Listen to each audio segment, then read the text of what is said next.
Assalamualaikum warahmatullahi wabarakatuh, sahabat praktisi training, pembelajaran, dan pengembangan SDM dimanapun Anda berada. Kita berjumpa lagi di channel Training Review, dan kali ini ada satu pokok bahasan yang menarik, masih terkait dengan pandemi COVID-19 dan juga efektivitas online learning.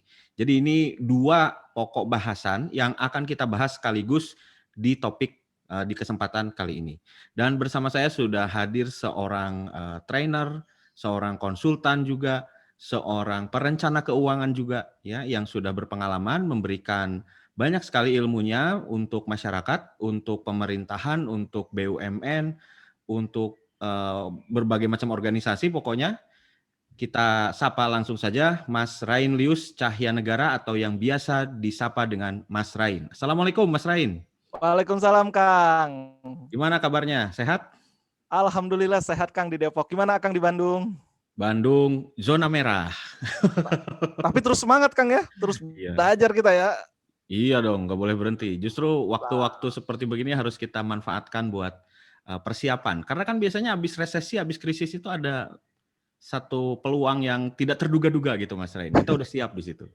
Sudah benar, pada akhirnya siapa yang bisa mengendarai gelombang resesi ini jadi pemenang di ujung nanti. Nah, karena itu kita dia. jauh lebih siap. Nah, iya, gitu. makanya daripada Keren kita ini. banyak mengeluh, lebih baik banyak belajar gitu ya Mas Rain ya. Mantap. Mantap.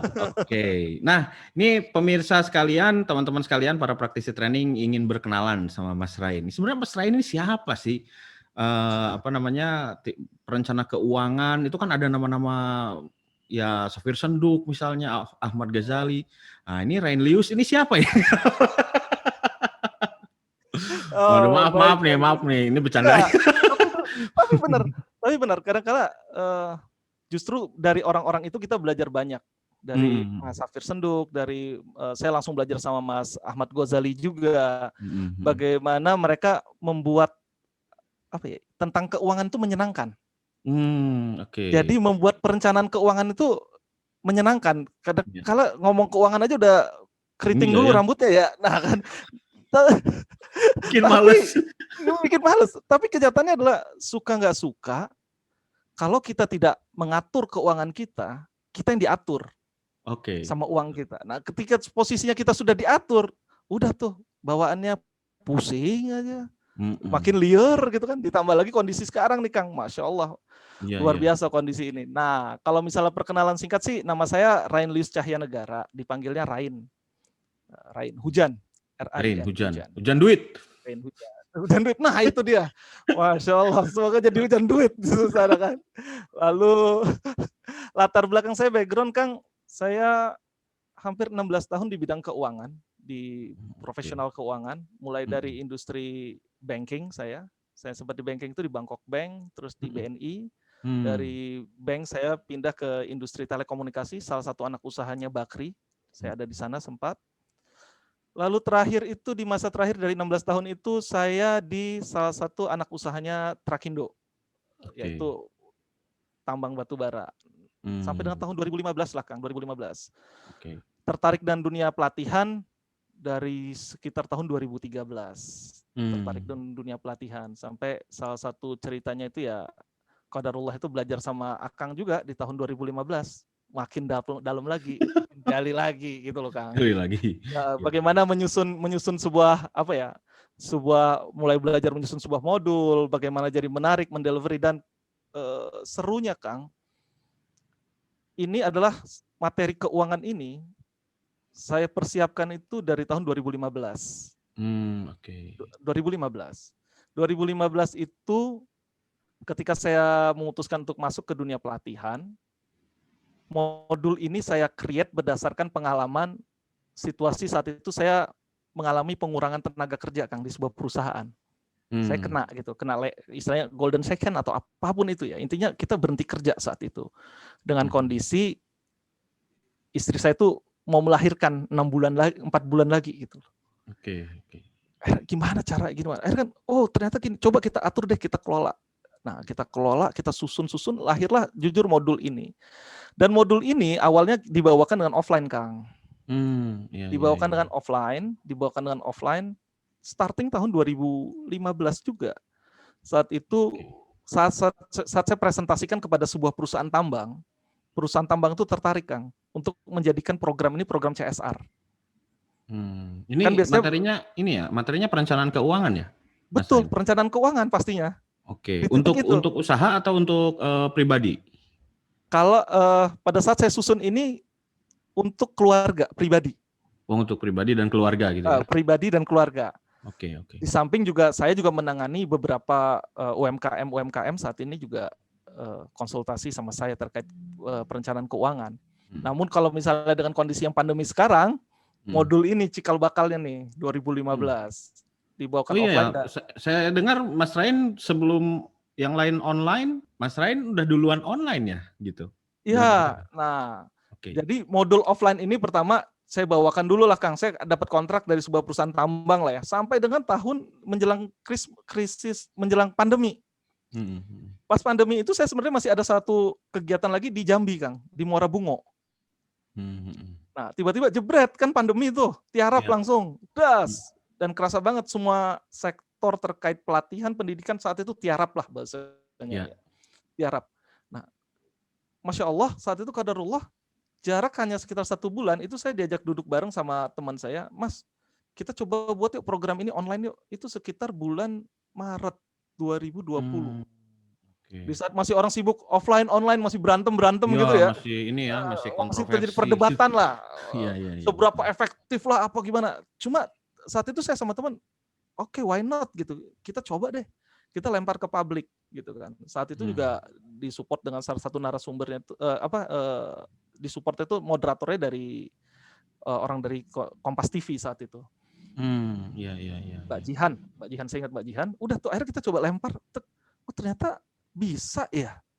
Ada ya peluangnya ya gitu. Dan durasi yang dimainkan saat itu sekitar 2 jam 3 jam. Itu di awal bulan Maret. Nah dari situ, Kang, itu jadi pintu pembuka. Ketika orang misalnya nyari Bismillah ya, nyari Rain gitu kan, pas muncul pertama kali misalnya kayak di Google atau apa itu pas event yang Kompas itu, yang online itu. Dan ada juga tim yang naruh rekamannya di YouTube kan. Nah, dari titik itu, Kang, itu media ya, didukung sama media lagi gitu ya. Nah, di support. Nah, qadarullahnya itu jadi salah satu hal yang menarik buat orang-orang, misalnya bagaimana sih pelaksanaan online yang penuh interaksi gitu kan. Kan orang kadang mikirnya monoton gitu kan. Ternyata dengan online bisa kok kita interaksi. Memang durasi waktu yang menjadi hal yang kita mainkan agar orang tidak terlalu lelah di depan monitor. Betul. Tapi ada hal-hal yang dimainkan lah.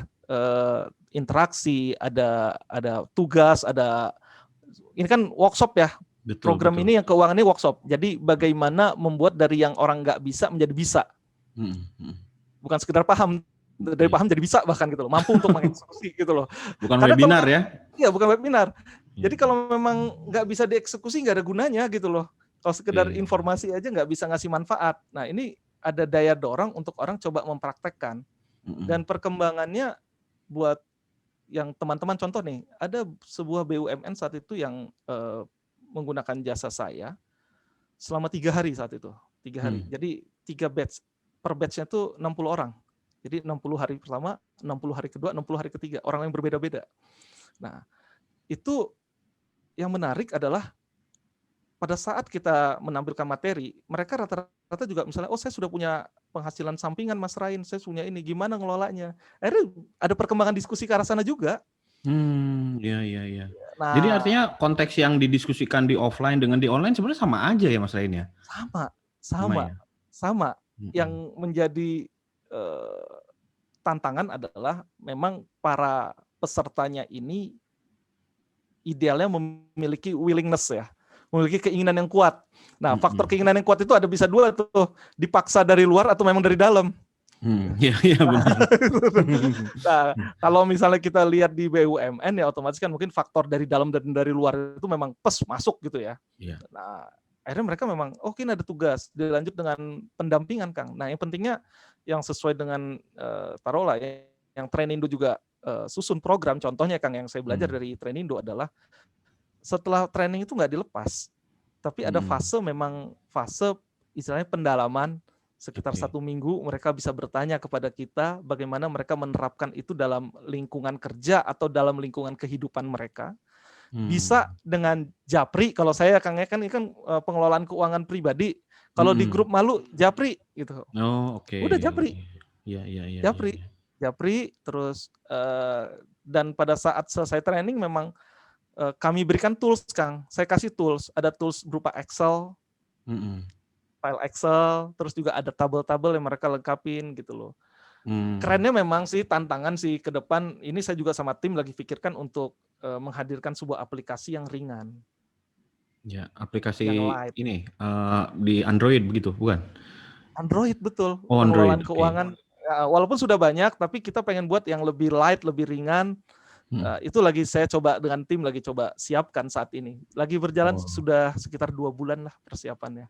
Agar ketika ikuti pelatihan salah satunya adalah mendapatkan uh, tools-nya ini gitu loh. Selain kalau oke. tools-nya saat ini kan masih Excel, masih berupa Ya. form. Tapi lebih enak lagi kalau ternyata bisa aplikasi nih. Iya, Nah, itu tinggal kita ini lagi aja ya, coba. pas ikut pelatihan udah tinggal pakai itu lebih enak ya. Nah, itu Hmm. akhirnya kita pikir sana. Betul Kang. Jadi bagaimana kita racik ini sebelum ikut training mereka udah kita kasih suatu ibaratnya form yang mereka siapkan tentang diri mereka. Data keuangan mereka, mereka isi. Walaupun mereka misalnya tugas Anda cuma isi aja. Saat ini belum tahu cara ngolahnya, tapi isi dulu. Hmm. Jadi pada saat pelatihan, mereka tinggal buka tuh. Ya, betul, betul. Itu sih Oke. yang hal yang lagi mohon bantuan juga dari Akang nih Kang. Mudah-mudahan kita bisa buat ini depannya nih. Ya, Nah, kita insya Allah sama-sama inilah, mudah-mudahan. sama-sama belajar. Saya juga di dunia online ini sebenarnya sama-sama baru gitu, karena basic saya kan learning. Nah, orang learning itu belajarnya e-learning. Ya bisa dibayangin kan e-learning zaman dulu dengan online learning zaman sekarang itu beda banget Mas Rain. Iya. Kita ya Tapi kan kita belajar harus bareng lah. beradaptasi kan Kang dengan keadaan Kang. Kenapa? Harus beradaptasi kan. Iya, jadi makanya ya kita juga sama-sama belajar ini aja, bareng-bareng aja. Ya makanya channel ini juga kan dibentuk biar kita bisa belajar bareng tentang online learning, khususnya mengkonvert dari offline ke bentuk-bentuk online gitu. Itu kan yang Setuju. sekarang ini ya bisa dibilang ya ikut menyelamatkan lah, ikut bela negara lah. Cara kita orang-orang pembelajaran ya seperti begini gitu kan. Udah Mantap. nahan orang supaya jangan jangan banyak-banyak keluar deh gitu. Karena itu klaster. Ya, Itu klaster orang cuma nggak disadarin aja gitu. Dianggapnya ya biasa. Tapi kan kita pakai protokol kesehatan segala macam. Iya pas di kelas, pas di luar coba, pas makan siang, pas sholat, ya. belum yang merokok. Itu kan mereka pada buka masker ngobrol seenak. Artinya Makanya kita penularannya meminimalisasi jauh potensi banget. ya Kang ya. Kenapa? Meminimalisasi potensi lah gitu ya. Betul, dengan online ini kita bisa meminimalisir potensi. Apalagi tadi kata Mas Rain, bahwa sebenarnya konteks yang dibahas, pertanyaan-pertanyaan yang diajukan, tools yang dipakai itu mirip atau sama loh ketika di offline dengan online. Ya buat apa kalau gitu kita maksain offline, bener gak? Betul. Taruhannya kan sekarang kalau offline itu agak ngeri ya, taruhannya nyawa gitu. Pertempuran. Iya, waduh ini gimana nih?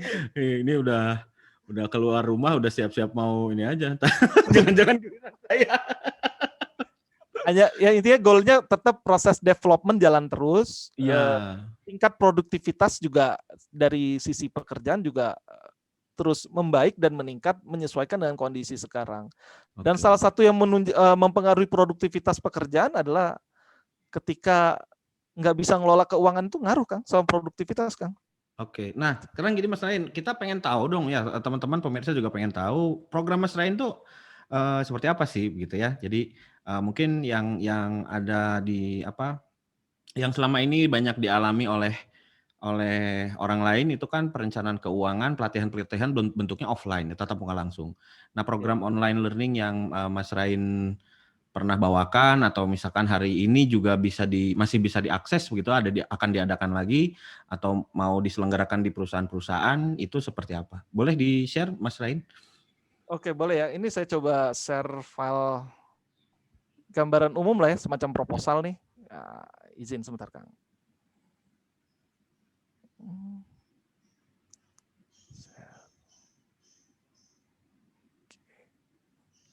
Jadi terakhir itu saya buat itu ke arah wealth management.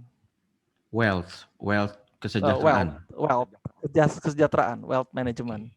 Nah, ini juga atas proses diskusi juga saat itu dengan salah satu BUMN. Lalu dia ada PR itu, salah satu site dia di Riau itu akan ditutup 1 tahun ke depan. Oke. Jadi 1 tahun ke depan itu mau ditutup. Jadi karyawannya udah mulai siap-siap nih. Iya. Siap-siap. Ditambah lagi situasinya situasi pandemi. Oke. Mas Rain sebentar Nah, supaya ini kan recorded ya, supaya tampilan ya, layarnya lebih fokus gitu, saya akan off kamera. Jadi yang muncul di kamera ini di layar Zoom ini Mas Rain dan presentasinya aja gitu ya. mangga, silakan Ya. Kak. Mangga. Oke.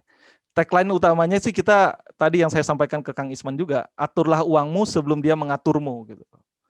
Jadi uang ini alat bantu, tools yang kita manfaatkan untuk memenuhi kebutuhan kita dan kita mencapai target dalam hidup kita, dan goalnya adalah bahagia gitu loh. Kalau sampai dalam hidup ini nggak bahagia karena nggak bisa ngatur uang, nah itu jadi PR tuh. Nah, ini sih tagline lah, motonya gitu loh. Spiritnya, semangatnya ingin dibawa dalam program ini. Nah, ini ada daftar isi, kita lewat.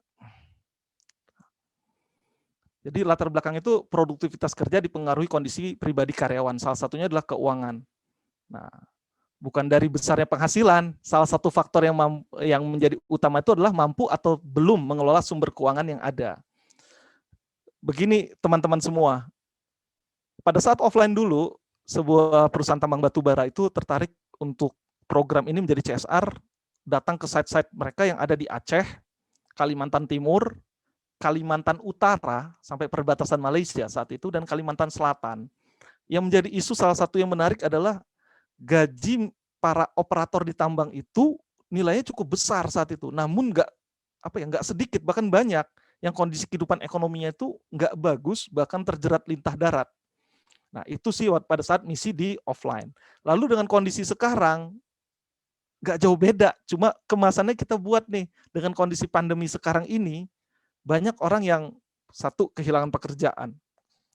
Yang kedua adalah tetap bekerja, namun penghasilannya disesuaikan.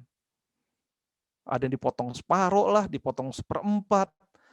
Hal apa sih yang harus mereka lakukan, bagaimana respon mereka dalam menyikapi hal ini. Dan insya Allah dengan pelatihan ini menjadi suatu hal fundamental awal yang membuat mereka, oh iya ya, bisa ya dilakukan ya. Karena kadang-kala fokusnya adalah, wah kalau udah dipotong separuh berat nih, nggak kesanggup nih. Sebelum mereka ternyata belum mengenal kondisi mereka. Nah, di pelatihan ini mereka akan coba mengetahui kondisi real mereka seperti apa. Nah, kita lanjut. Nah, objektifnya ini, goalnya. Yang pertama itu adalah mengenal kebutuhan saat ini dan masa depan. Karena pada saat ditanya, terutama kalau yang bapak-bapak lah, karyawan, kebutuhan rumah tangga seperti apa saat ini, itu rata-rata mereka nggak tahu. Walaupun bisa jadi mereka bukan tugas saya. Jawabannya adalah dengan situasi sekarang Anda harus tahu. Karena situasi sekarang adalah bukan situasi yang sama dengan sebelum pandemi. Pada saat masa pandemi ini, seberapa besar sih Anda mengenal kebutuhan rumah Anda saat ini, keluarga Anda saat ini. Kalau tadi nggak peduli, sekarang saatnya untuk peduli. Sekarang saatnya untuk tahu. Dan ke depan seperti apa sih? Apa sih yang menjadi kebutuhan ke depan? Bisa jadi, misalnya, sekarang Januari, pendaftaran sekolah untuk periode tahun 2022, misalnya 2022 aja. 2022 itu Oktober kadang sudah harus daftar uang sekolah. Misalnya anaknya ada yang mau masuk sekolah. Itu udah masa depannya. Sejauh mana nih Anda tahu nih? Dan sejauh mana kesiapannya? Nah, itu di titik goal yang pertama. Goal yang kedua adalah memeriksa kondisi keuangan saat ini. Bahasanya financial check up. Kalau kita periksa medical check up setahun sekali kah, 6 bulan sekali kah, rutin. Tapi financial check up Anda sudahkah Anda lakukan, atau terakhir kapan Anda lakukan? Jangan-jangan selama ini indikatornya adalah perasaan baik-baik aja, begitu kejadian blek. Karena Anda nggak tahu bagaimana kondisi kesehatan keuangan Anda. Apa sih indikatornya? Indikator dikatakan sehat, indikator dikatakan dalam kondisi harus diperbaiki. Nah, itu betul-betul kita hitung, kita buka. Dalam pelatihan ini setidaknya 3 indikator yang nanti akan dilakukan pemeriksaan terkait financial check up. Lalu goal berikutnya adalah menyusun anggaran keuangan. Dari sekarang, yang tadinya nggak punya budget, setelah pelatihan ini tahu bagaimana cara untuk menyusun budget atau anggaran keuangan. Dan kalau sudah butuh, ayo kerjakan, buat. Yang tadi sudah disampaikan juga oleh saya dan Kang Isman di depan. Anda nggak sendiri gitu loh. Selama Anda memang punya keinginan dan Anda memang mau, saya akan dampingi Anda untuk dalam proses pembuatan anggaran keuangan tersebut. Lalu juga ada tambahan lagi, strategi tambahan apa yang harus dilakukan dalam menghadapi masa pandemi ini. Apa sih yang harus dilakukan dalam masa pandemi ini dengan situasi yang ada sekarang? Taruh terjadi pengurangan salary. Apa yang harus dilakukan? Kontrol terkait kebutuhan. Wah, ternyata masih lumayan berat juga, Mas. Kita coba ngelihat seperti apa. Yuk coba lihat peluang-peluang yuk yang dapat dilakukan. Dengan kita coba pilih aktivitas yang tingkat risikonya rendah dan sesuai dengan kapabilitas Anda. Nah, ini adalah objektif yang bisa didapatkan dari pelatihan wealth management atau pengelolaan keuangan. Nah, outputnya tadi ya, kita lihat kan ada semangat kerja karyawan tetap terjaga di tengah situasi pandemi, karena mengetahui bagaimana menyusun kebutuhan dengan sumber penghasilan yang ada. Peserta mengetahui secara terukur kondisi keuangan dengan indikator-indikator yang tadi diberikan. Jadi selama ini misalnya, wah saya baik-baik aja, apa indikator Anda baik-baik saja gitu loh. Jangan-jangan pakai perasaan. Dan itu kita rubah tuh dalam bentuk data apa yang bisa disajikan bahwa Anda memang betul-betul dalam keadaan aman. Nah, lalu juga peserta mampu untuk menyampaikan kondisi saat ini dan menyusun rencana tertulis untuk mengatasinya berupa anggaran keuangan yang realistis. Jadi ini pada goalnya sebenarnya yang menarik juga merekatkan hubungan di dalam rumah tangga juga. Kerjasama nih antara suami istri dan orang-orang yang ada di dalam situ. Karena bicaranya kan ingin terus sama-sama, nggak cuma ngelewatin masa pandemi ini, enggak, tapi terus gitu loh. Terus bisa jalan terus, semua kebutuhan masa depan tuh bisa terpenuhi, bisa di-arrange gitu. Caranya gimana? Ya Anda punya rencana. Kegagalan pertama Anda tidak dapat mewujudkan hal tersebut adalah ketika Anda tidak punya rencana. Nah, ini kalau kurikulumnya nih, ini yang dipelajari, yaitu pengenalan tentang perencanaan keuangan, lalu evaluasi kesehatan keuangan, tadi financial check up, lalu menyusun anggaran. Gimana sih cara menyusun anggaran? Langkahnya seperti apa sih? Nah, itu dibuka semua tuh. Cara mudah menyusun anggaran. Jadi betul-betul cara mudah menyusun anggaran. Memang menarik tadi yang keinginan saya ke depan. Saat ini memang sudah ada beberapa aplikasi yang ada di luar sana yang bisa digunakan. Saya ingin ada suatu aplikasi yang menerjemahkan saat ini form yang saya punya, hitungan yang saya punya, indikator-indikator terkait evaluasi tadi dalam sebuah dalam sebuah aplikasi lah yang sederhana, orang udah dalam situ aja deh, udah bisa.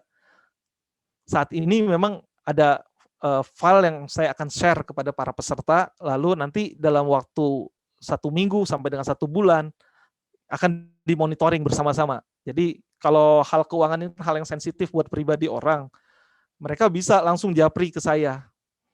Ini gimana caranya Mas? Atau saya sampai mana? Nah, cara untuk bisa kita berbicara, para peserta harus sudah mengerjakan sesuatu terlebih dahulu untuk didiskusikan. Kan bingung kalau misalnya kita mau diskusi ternyata nggak ada nih material yang mau didiskusikan gitu loh. Dan konteksnya adalah kalau kemarin ngeluh nggak bisa caranya, sekarang udah dikasih tahu caranya. Mau atau tidak nih untuk menjalankan. Nah, harapan saya sih dengan situasi sekarang, yuk kita buat yuk. Jadi kita secara finansial udah mulai melek. sadar secara finansial betapa pentingnya mulai dari proses pencatatan sehingga perencanaan keuangan itu untuk mewujudkan apa sih kebutuhan masa depan itu bisa kita wujudkan. Yang berikutnya adalah menyusun rencana keuangan menghadapi masa pandemi dan ke depan. Karena tadi Kang Isman ngomong kan, yang menang itu yang bisa lewatin ini gitu. Lewatin ini masih punya kekuatan gitu loh. Kalau ngelewatin masa pandemi ini dalam keadaan lemah, ya udah masih tunggu waktu lagi. Tapi kalau misalnya melewati ini semua dengan tangguh, dengan kuat dan memiliki kapabilitas yang kuat, udah di saat orang lain masih berpikir recovery, orang yang memiliki kita bilang modal, orang yang memiliki dasar yang kuat itu sudah langsung bisa melaju gitu loh. Nah, di sini didiskusikan juga di dalam workshop atau dan di dalam training ini. Nah, metode programnya itu ada pemaparan materi, lalu juga ada role play, ada simulasi, ada tugas yang disampaikan di grup online, nanti mainin breakout room-nya juga dimainin, kalau misalnya di Zoom, lalu juga ada games terkait keuangan untuk melihat analisanya seperti apa, dan gamesnya fun, menyenangkan gitu loh. Kita coba lihat sudut pandang orang untuk melihat sebuah transaksi seperti apa, dan bentuknya adalah games, permainan dengan fasilitas Zoom. Teknologinya betul-betul dioptimalkan, memanfaatkan fasilitas yang ada di sana, ada breakout room-nya ada dimainkan, lalu juga dari sisi ice break-nya juga dimainkan juga, ice breaking secara online. Kuncinya adalah dioptimalkan teknologi yang ada dan juga kreatif. Lebih kreatif aja dan insya Allah menyenangkan. Yang menjadi challenge, tantangan adalah bagaimana memanajemen waktunya. Dan juga mengkombinasikan aktivitas Zoom ini belum saya masukkan satu, ada proses konsultasi di grup WA. Jadi continue, terus terhubung dari masa pelatihan atau masa workshop dengan setelah workshop itu ada aktivitas lanjutannya.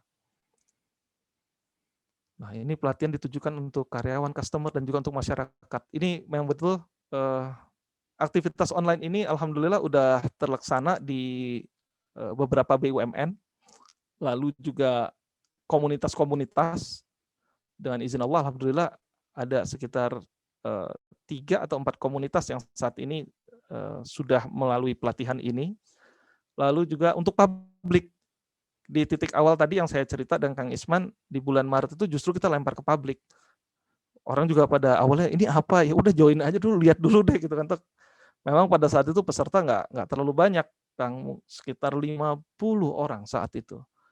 Namun senang aja jadi langkah awal gitu loh. Langkah awal bahwa oh ini memang bisa ya. Bahkan pesertanya itu sampai dari Aceh. Yang seru kan dengan online ini membuka kesempatan buat para peserta yang dulu terbatas oleh ruang waktu menjadi mereka bisa nih join bergabung. Saya ingat banget karena peserta itu ada yang dari Aceh saat itu. Dalam kondisi dia menjalankan aktivitas dia buka rumah makan, warung, sambil dia ikut, terus dia nanyanya intens lagi. Itu yang saya bilang, wah ini unik ya, itu di bulan Maret itu betul-betul jadi apa ya, titik penyemangat buat saya untuk ya udah kita coba dari sisi online bisa kok ini. Waktu langkah berikutnya memang masuk ke komunitas. Begitu masuk ke komunitas juga, oh ya bisa ya. Awalnya mungkin dari penyelenggara berpikir untuk mengisi aktivitas, namun ternyata jadi kegiatan yang menarik karena pasca dari acara itu mereka tetap bisa interaksi dengan narasumbernya. Berdasarkan 2 modal hal yang sudah dilakukan, dari sisi corporate mulai melihat juga, yuk coba dilaksanakan acara ini di corporate. Waktu itu memang diadakan di salah satu BUMN yang di Riau itu yang saya bilang dia jalanin itu 3 batch saat itu. Per batch-nya dia 60 orang. Nah, ini profil singkat tentang diri saya. Aktivitas yang saya lakukan sampai saat ini masih di dunia pelatihan dan alhamdulillah masih terus belajar terus juga nih sama Kang Isman di Training Indo. Nah, ini kegiatan workshop wealth management dilakukan dengan online dengan waktu yang ditentukan oleh klien. Silakan Anda tentukan waktunya, nanti kita diskusikan, dan rata-rata durasi waktunya berlangsung sekitar 3 jam. Terakhir ini ada salah satu anak usahanya Trakindo lagi diskusi ini saat ini. Dia minta dalam waktu 2 jam apa yang dia bisa dapatkan. Ini lagi diskusi terus saat ini. Karena ternyata dia minta waktunya 2 jam. Berarti dari materi yang ada ini lagi difilter lagi nih, lagi dilihat lagi.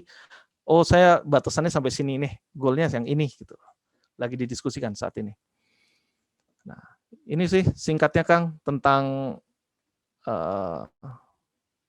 tentang aktivitas training wealth management, perencanaan keuangan yang sudah saya jalankan secara offline dan secara online. Gitu kan. Oke, kalau boleh tahu secara online ini selama pandemi di perusahaan-perusahaan selain tadi ada disebutkan Trakindo gitu ya, anak perusahaannya, terus kemudian ada apa BUMN tadi tuh, saya lupa di mana aja tuh selain ada BUMN di Riau, ada BUMN di BUMN Riau, di Riau, terus kemudian ada Pertamina, ya tadi Pertamina BOB, lalu ada juga dari BPJS. BPJS ya, BPJS. Nah, BPJS itu polanya tambah menarik Kang, dia nggak pakai Zoom. Oh ya, pakai apa? Telegram. Oh, cukup texting doang gitu? Saya ada orang akhirnya main buat rekaman video. Oh, direkam terus kemudian di ini ya. Jadi seperti ini dibuat rekaman video, nanti di-share di grup. Nah, kalau saya saat itu yang saya mainkan adalah ada slide presentasi, saya isi dengan audio saya. Oke, iya. Jadi video, jadi tampilannya slide, ada audio yang saya menjelaskan tentang slide itu. Jadi slide di insert audio, jadi jatuhnya video ya itu ya. Ya, video screencast biasanya disebutnya. Ya, screencast. Nah, dibuat seperti itu. Ya. Jadi pilihan medianya banyak ya Mas Ren. Oke. Banyak, medianya banyak. Medianya banyak. Kalau yang Telegram itu pada saat pelaksanaan itu terlepas, kita belum lihat dari sudut pandang ini ya, bahwa sejauh mana, tapi kita lihat dari tingkat partisipasi yang muncul. Tingkat partisipasi dulu ya Kang ya. Tingkat partisipasi saat itu sampai 3.200 kalau nggak salah dari seluruh Indonesia. Wow. Dan jam tayangnya menyesuaikan karena ada pesertanya dari Maroke.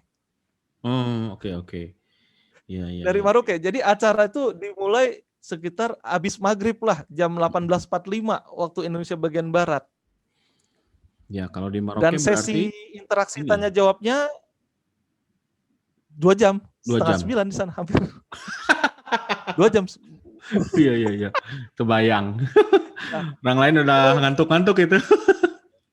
Nah, makanya terlepas dari sudut pandang itu, VR-nya memang mereka ada pertanyaan misalnya setelah sesi itu, maka waktunya tidak dibatasi pada saat sesi. Jadi setelah sesi pun masih bisa terima pertanyaan, dan saya menjawabnya pakai audio. Ya. Saya jawabnya pakai audio. Baca teks lumayan juga effortnya ya, mending dengerin gitu ya.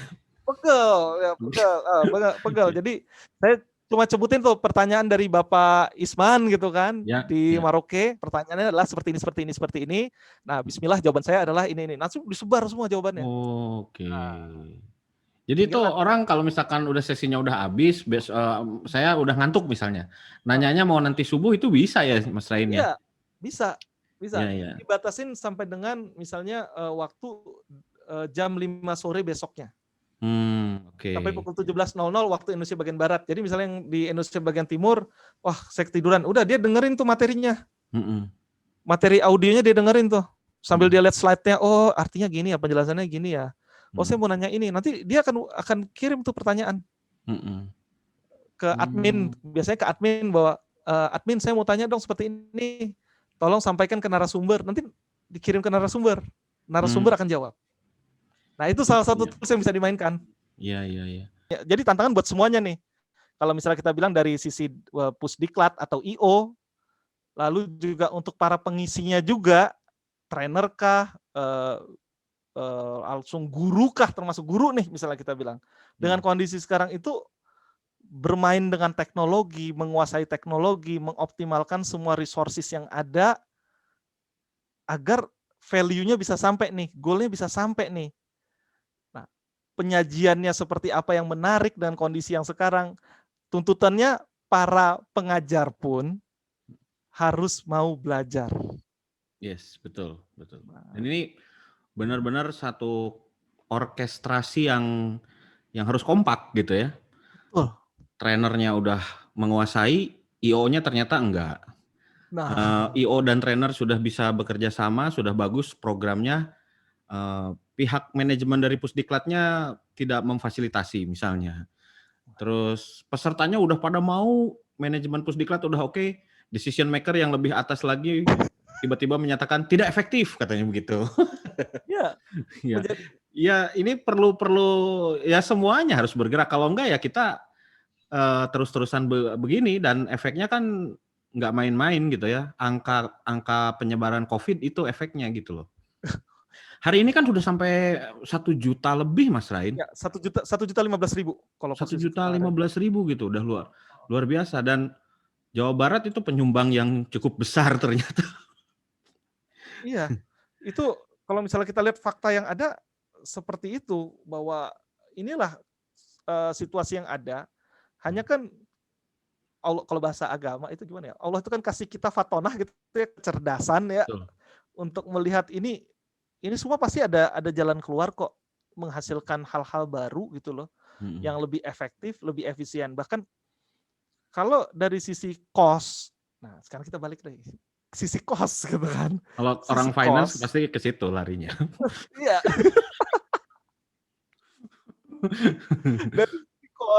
Dari sisi cost sebenarnya dengan pelaksanaan ini, insya Allah semua lebih efektif kok. Yes. Banyak hal yang bisa direduce, banyak hal yang bisa disesuaikan gitu loh. Betul. Reset ulang gitu loh. Ya. Tapi nanti jangan para trainer tuh marahin saya, Kang. Hati-hati, Kang. Kenapa? Kenapa emang? Jangan sebut-sebut tarif, perubahan tarif jangan disebut. Perubahan tarif.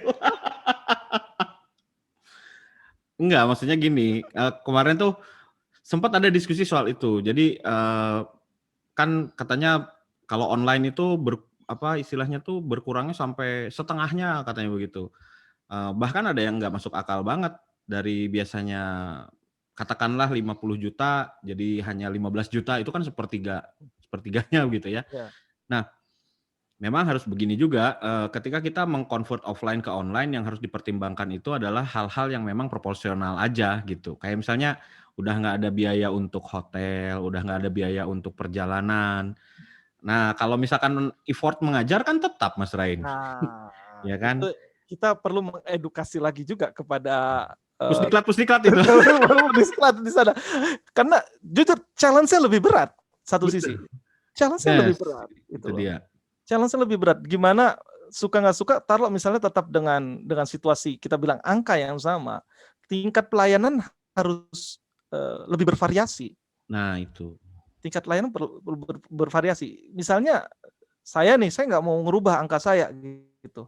Tapi pelayanan saya sama seperti kemarin, itu ya nggak fair juga gitu loh. Betul. Nggak fair juga gitu loh. Itu sih yang menarik kalau misalnya kita bicara seperti ini, memang dari segala sektor memiliki kesadaran gitu ya. Dengan situasi ini bagaimana menyikapi dan juga kerjasama sih untuk jalan terus gitu loh, Kang. Iya, betul. Itu sih yang paling penting, kerjasama supaya jalan terus, itu aja gitu. Kunci dari kita ini, dari situasi kita begitu saat ini. Nah, Mas Rain, saya tadi melihat satu hal yang menarik ya di presentasi Mas Rain itu. Jadi orang-orang mungkin saat ini tuh masih banyak yang terlena dengan pendapatan di masa lalu, kondisi-kondisi kemarin sebelum pandemi gitu kan. Padahal realitanya hari ini tuh udah berbeda gitu kan. Bahkan angka pendapatan aja udah berubah ya. Nah, kalau di orang-orang training itu, orang-orang yang berbisnis pelatihan gitu ya, provider, itu kan sudah mulai ada pola-pola pembayaran yang agak sedikit bergeser begitu. Ada perubahan-perubahan, misalnya yang tadinya sebulan udah mulai jadi sebulan setengah, bahkan 2 bulan gitu kan. alasannya sih memang masuk akal. Ketika mau butuh tanda tangan, Pak, sayanya lagi WFH, Pak, nggak bisa ke kantor, nanti aja gitu. Aduh. Ya maksudnya udah ada yang bisa mengikuti dengan menerapkan digital signature atau pakai apa sih QR code begitu. Udah ada yang ke situ, tapi banyak juga yang memang masih tradisional begitu, Mas Rain. Nah, maksud saya begini, dari pola-pola pendapatan saja sudah mengalami perubahan. Artinya kita nggak bisa pakai mindset yang kemarin-kemarin gitu sebelum pandemi ya, Mas Rain ya. Dan mungkin ini banyak orang yang nggak sadar gitu. Saya masih menggunakan mindset kemarin dalam kehidupan pandemi di masa sekarang. Nah, di pelatihan Mas Rain ini saya ngelihat satu penekanan semacam reorientasi hidup di masa pandemi gitu ya, bukan hanya soal keuangan saja gitu ya. Kayak tadi misalkan, jadi kerjasama dengan istri dan suami itu kerjasama, dengan anak kerjasama begitu kan. Iya. Jadi ada semacam reorientasi kehidupan justru yang diajarkan dalam pelatihan ini gitu. Bukan hanya reorientasi keuangan saja gitu ya, Mas Rin. Betul. Itu Karena itu betul banget. Karena itu yang salah satu yang kita saya coba sampaikan gitu loh, bahwa situasinya sekarang berubah, dan untuk ngelewatin masa ini kan nggak sendirian gitu loh. Pengen sama-sama semua gitu, barengan. Nah, sekarang orang-orang yang berada dalam satu lingkungan ini tujuannya sama nggak nih? Lalu cara menyikapinya otomatis berubah dong. Ada kesadaran dan kesabaran ya. Kesadaran dan kesabaran di situ bahasanya lah. Yes. Ada kesadaran dan kesabaran dalam arti apa?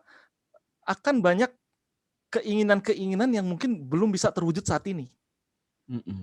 Jadi ada membedakan keinginan dan kebutuhan. Iya, betul. Jadi keinginan dan kebutuhan. Bisa jadi misalnya anak punya keinginan gitu loh, yang kondisinya saat ini kita sampaikan belum memungkinkan, dan itu mudah-mudahan menghadirkan kesabaran dan kesadaran juga gitu. Dan itu key factor, Kang. Itu key factor. Bahwa misalnya punten, Akang biasa mungkin ngajak jalan anak seminggu 3 kali makan di luar.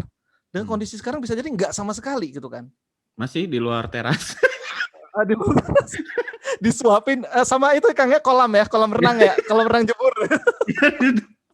Ya begitu aja. Ayah pengen berenang, ayo kita pakai kolam ini aja. Nah, itu salah satu bentuk kreativitas. Jujur, itu salah satu bentuk kreativitas yang kita buat. Dengan keadaan sekarang, kita masih bisa fun kok. Kita bisa fun kok. Dan kita lebih involve sama orang-orang di sekitar kita. Lebih terlibat dengan orang-orang di sekitar kita. Yang beda memang menurunkan, bahasa saya apa ya, menurunkan kelas lah, taruhlah ya bahasanya ya. Yang tadinya berenang di kolam renang, jadi berenang di kolam sendiri gitu kan. Kolam tiup. Kolam tiup, nah itu kan. Kolam tiup, untung bapaknya nggak disuruh tiup kan, untung pakai pompa listrik gitu kan. Ya untungnya udah ada pompa listrik sekarang. Aduh, itu kalau disuruh pompa. Nah, kalau nggak tiup sendiri, pegel itu kan. Nah, jadi kayak menurunkan kelas gitu loh. Aktivitas tetap sama, tapi menurunkan. Menurunkan. Nah, ada yang terjebak di situasi yang memang sudah terbiasa. Jadi membenarkan kebiasaan. Ya, betul. Mulai sekarang kita membiasakan yang benar. Oke, ini menarik nih. Iya. Membiasakan yang benar, bukan membenarkan kebiasaan gitu ya. Iya. Dan ini semua sektor hidup loh Kang, termasuk kita di dunia pelatihan kita ini. Saya biasa banget nih. Plak gitu. Iya, akhirnya memang plak, yang datang tuh plak memang. Entah plak itu datangnya momentumnya dari mana kita nggak tahu gitu loh. Tapi jujur, kita berhentilah untuk membenarkan kebiasaan gitu loh. Yang tadi Akang bilang masih terjebak di paradigma di apa yang sudah dilakukan sebelumnya. Saya sudah biasanya begini, saya biasanya 50 juta. Bisa jadi memang kebiasaannya nggak itu lagi gitu loh. Iya, karena sudah banyak yang berubah sekarang. Banyak yang berubah sekarang gitu loh. Tinggal kita yang melakukan adjustment lah, adaptasi dan adjustment. Yes. Nah, di sisi itu mau beradaptasi dan mau melakukan penyesuaian. Dengan kondisi banyak Kang ya, kondisi market, kondisi pola ngajar, gitu loh, kondisi interaksi dengan audiens, gitu loh. Iya, betul. Itu jadi challenge gitu loh. Itu Ya, yang di semua harus, sektor ya itu ya harus semua harus sektor. membiasakan yang benar sekarang gitu ya. Iya, membiasakan yang benar, bukan membenarkan kebiasaan. Termasuk Iya. misalnya terkait keuangan gini kan. Saya biasanya nggak pernah nyatet. Dan Hmm. sebelum pandemi memang itu yang benar. Sekarang kamu harus membiasakan kamu untuk nyatet gitu, untuk kamu tahu. Karena yang benar begitu ya. Yang Ada benar kayak pandemi gitu. atau tidak gitu kan. Iya, mau ada pandemi mau tidak, nyatet. Hmm. Nyatet kamu terserah, mau di kertas, mau di mana. Intinya ada suatu informasi yang kamu bisa bawa, data yang kamu bisa bawa, inilah kondisi kamu. Gitu loh. Terserah Nggak mau pakai catat di perasaan. mana asal jangan dicatat di kepala itu. Iya. Bahaya. Nah, dan kalimat pertama adalah perasaan gitu kan. Nah, itu selalu begitu. Iya, Perasaan perasaan, uangnya banyak gitu. iya, perasaan di rekening teh sekian gitu kan, perasaan gitu loh. Iya benar. Iya, Benar banget come itu. on gitu loh. Dan itu Ini bukan perasaan kayaknya gitu. banyak banget yang masih berpikir seperti itu Mas Rain. Nah, yuk ya bismillah sama-sama lah Kang, kita ini bagian dari aktivitas kita yang ngasih kebermanfaatan. Ini Betul. menarik, terlepas dari PR-nya misalnya gini loh, siapa sih Kang Isman gitu kan, siapa sih Rain gitu loh. Terlepas dari itu, kita tetap, ya inilah suara kita yang kita perjuangkan gitu loh. Betul. Yang kita jalanin gitu loh. Itu sih terlepas dari yang membuat besar, yang buat kecil kan cuma Allah. Yes. Tugas kita cuma melakukan aktivitas kita aja nih. Inilah jalan kita gitu loh. Ya. Itu sih Kang buat semangatnya gitu loh. Iya, betul. Ini luar biasa banget nih. Dapat ini apa namanya, diskusi kita hari ini bukan dapat 2 pokok bahasan, tapi dapat 3 pokok bahasan. Dapat motivasi. Saya bukan motivator, saya cuma orang yang Padahal bukan motivator ya. Saya Jadi bukan ini Mas motivator. Rain ini luar biasa nih, udah bisa memotivasi, kemudian perencana keuangan juga begitu. Dari struktur pembelajaran juga paham gitu ya, online learning juga paham, bisa berkreativitas memainkan berbagai macam media. Nah, jadi rekan-rekan sekalian, kalau saya simpulkan begitu ya, diskusi dengan Mas Rain ini kayaknya sih nggak ada yang perlu dipertanyakan gitu mengenai efektivitas online learning ya. Kalau memang kualitas trainernya ya, kapasitas trainernya seperti Mas Rain Lius ini ya teman-teman sekalian. Jadi dari sisi konten mengetahui, paham ya, bukan hanya sekedar mengetahui, dari sisi konten memahami, dari sisi memotivasi peserta juga oke, begitu ya. Kemudian dari proses pembelajaran juga paham gitu ya, kayak tadi dari presentasi beliau kita bisa melihat struktur learning objektifnya bagaimana sampai dengan ke terakhir itu apa yang mau dibahas ya. Apa yang mau dibahas gitu ya, yang terakhirnya apa yang mau dibahas dan lokasinya bagaimana. Nah, kalau tadi saya perhatikan, saya nilai sedikit gitu Mas Rain ya dari struktur presentasi tadi, poin-poinnya itu to the point banget gitu. Learning objektif nggak banyak-banyak, cuma 3 begitu. Ya, jadi benar-benar masuk akal begitu. 3 tapi nancap parameternya begitu. itu. Ya, parameternya itu kalau nggak nyampe di situ ya tandanya saya yang harus melakukan perbaikan juga, evaluasi juga gitu. Ya, artinya nggak muluk-muluk, nggak banyak-banyak gitu. Yang penting benar-benar fokus kena gitu. Gitu ya, Mas Rain ya? Insya Allah seperti itu, Kang. Iya. Kita coba memang sesuatu hal yang kita juga nggak berani muluk-muluk. Artinya memang inilah yang kita bisa, inilah kita punya kemampuan dan kita memang ekspertis di hal ini gitu loh. Yang kita punya kemampuan dengan latar belakang pendidikan, dengan latar belakang pengalaman dan juga apa yang sudah dilakukan, ya inilah hasilnya gitu loh. Yang bisa dipersembahkan buat dunia learningnya gitu kan. Oke. Baik, itu saja mungkin diskusi kita Mas Rain sore hari ini.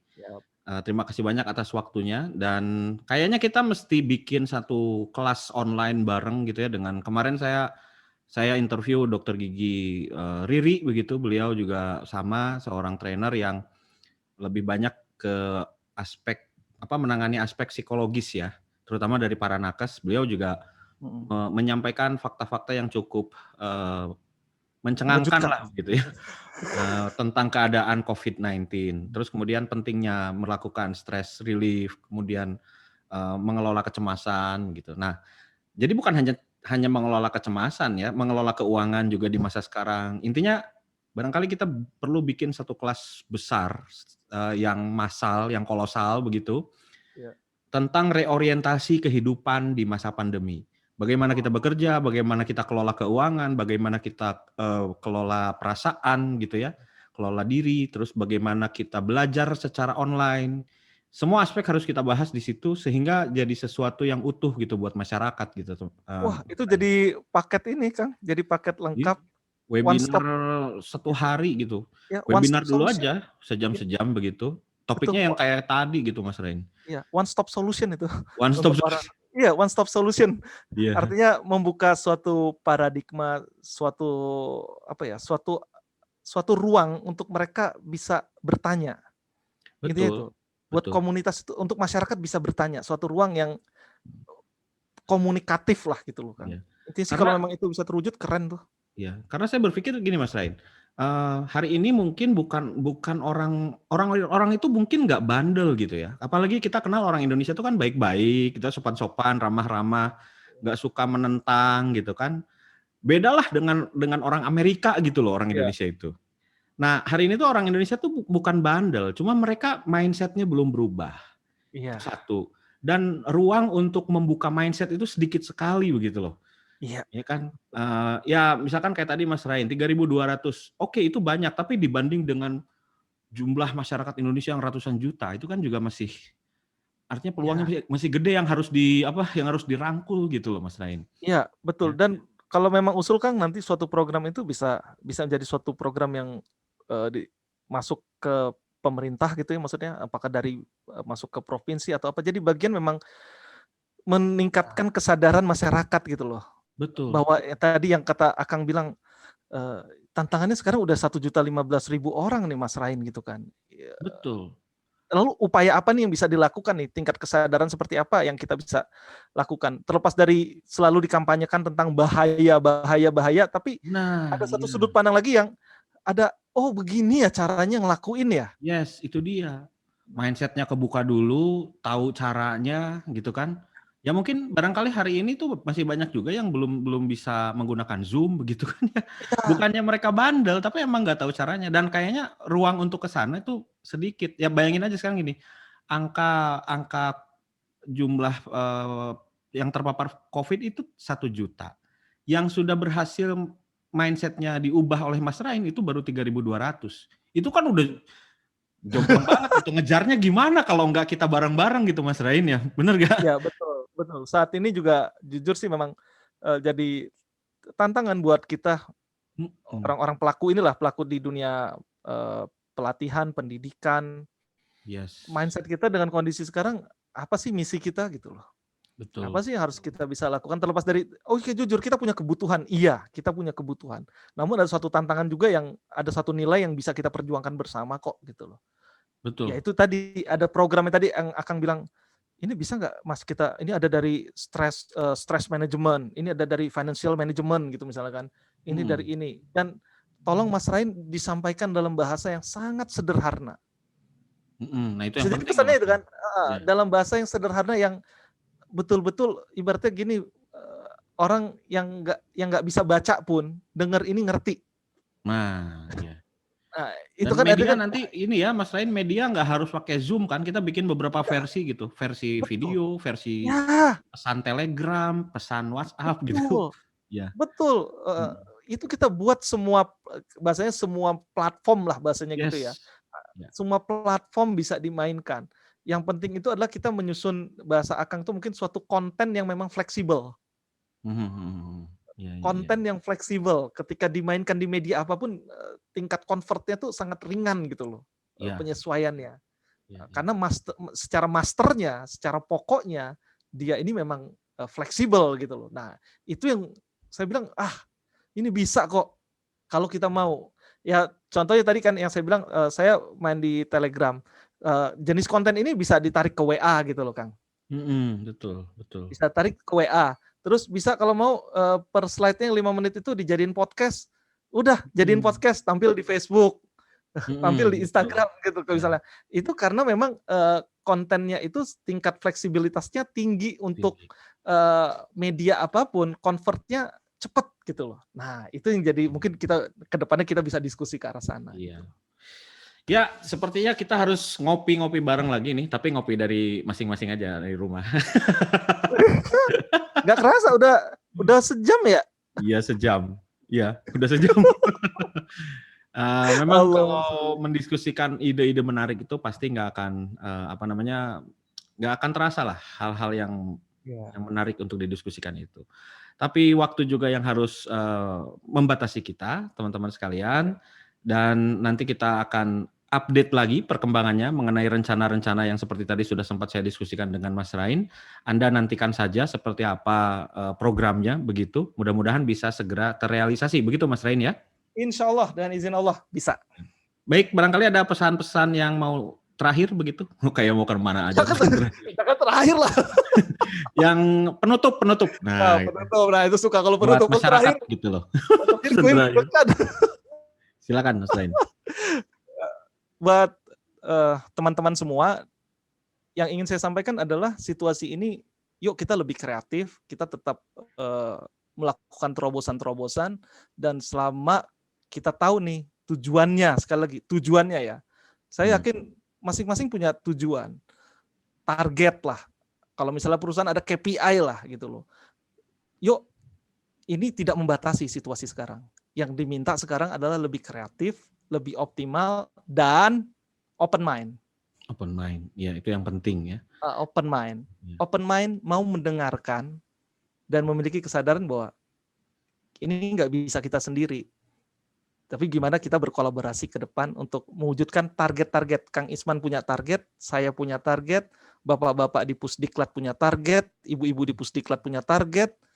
Ini pasti ada benang merahnya. Ketika kita open mind sama-sama, yuk kita discuss apa yang dapat kita lakukan agar semua itu terwujud dan semuanya tetap sehat. Yes. Itu Kang. Iya. Dan penutup terakhir dari saya. Penutup terakhir. Saya ulangi pesan dari Mas Rain tadi. Jangan membiasakan, Jangan membenarkan kebiasaan. Tapi biasakanlah yang benar. Saya Muhammad Isman dan Mas Rainlius Cahyanegara pamit. Terima kasih atas atensi dari Anda semua. Assalamualaikum warahmatullahi wabarakatuh. Waalaikumsalam.